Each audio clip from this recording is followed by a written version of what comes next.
Hello everyone and welcome. I was discussing a few guys over the Facebook groups of V85TT, and we were discussing about this rear drive oil. So there were some misconceptions that sorry. So there were some misconceptions that this oil is long-term oil. That means, for example, you don't need to change it quite often and so on. The issue is that it's not. So officially the service bulletin is saying that you have or you must change the rear oil every, I think it's 20,000 kilometers. Sorry for the guys over the pond, I don't speak in miles. So the issue with the oil is, so by the way, this bike has 6,000 kilometers. To be precise, it's 6,065 kilometers. And here it is, the oil I have changed.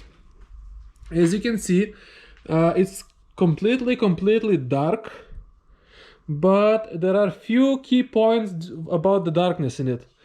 So see, it's absolutely dark, while the new fresh oil, I will not open the bottle, but you can see that it's very nice and it's transparent even through this lid.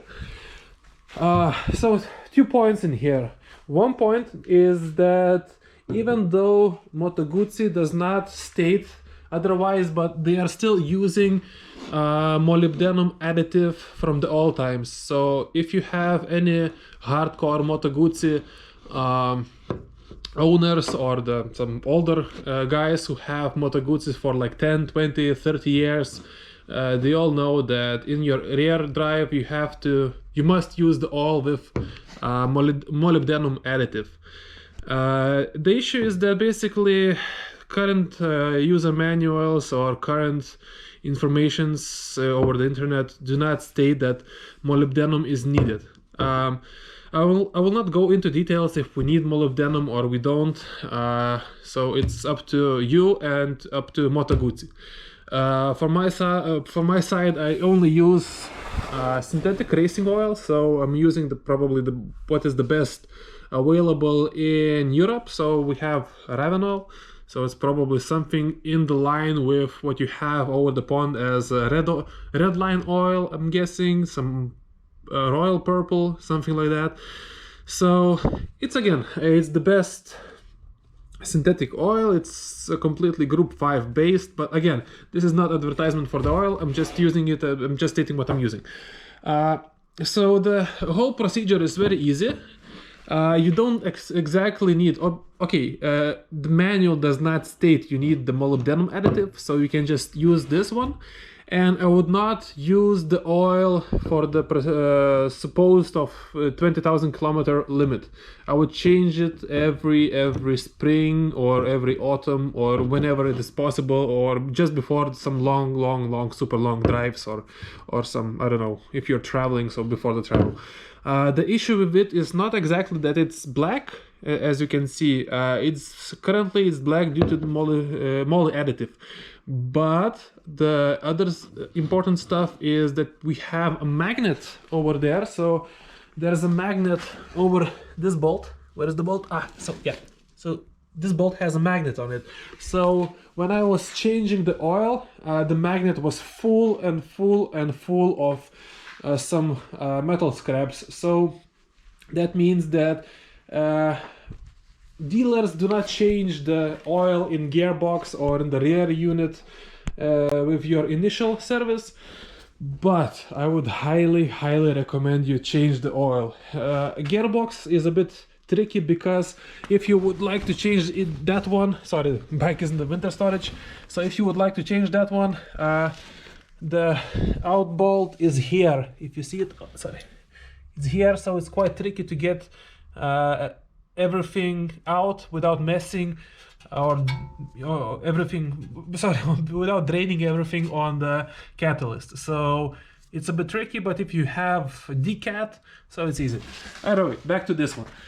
So the procedure is quite easy. It takes like, I don't know, 10 minutes tops. So basically we have in here, out here. So you just take this out. You just clean all of the metal scraps from the magnet in there and then fill it. But again, if you are adhering to the service manual, which was printed or done in 2020, you have the wrong capacity. I cannot emphasize this enough. You have the wrong capacity stated.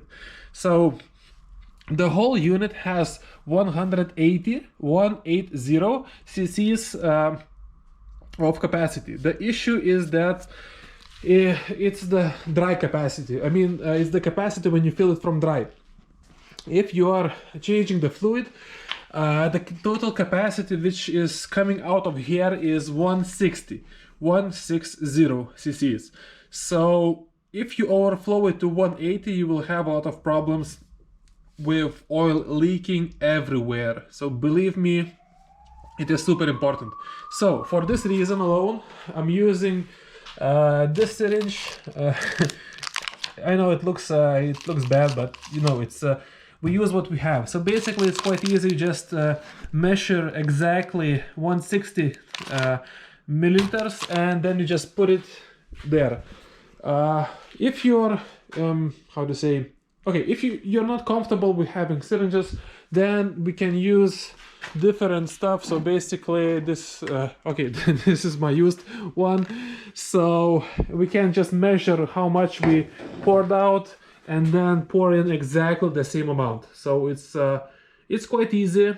There's not a lot of things you can mess up, but please keep in mind that you cannot use 180 cc's. You will have problems. And if you have leakage based off this 180 cc's, it will not be covered under warranty. So please keep that in mind. So, but outside that, the procedure is super simple. You don't have a lot of things where you can mess up.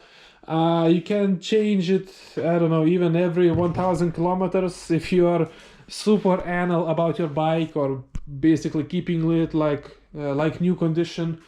So yeah, just do it.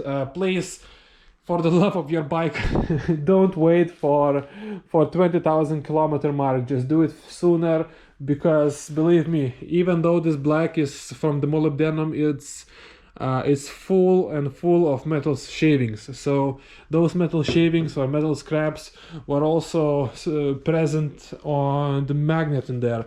So it basically means that initial kilometer wear was quite heavy. So it's basically, it will not hurt you to change it. So I would just recommend it. If you have some questions about which oil to use, or some, I don't know, different questions, you can text me under this video, or basically just come into Facebook groups of V85TT, or we have like ton of those, and then just ask around which oil is better, or basically which oil is available to you. For my side, I always try to use Raven oil, this one. But I'm basically using it for my cars, for my bike, for this bike, for the bike which is covered somewhere there. Yep, it's there. So yeah, but as long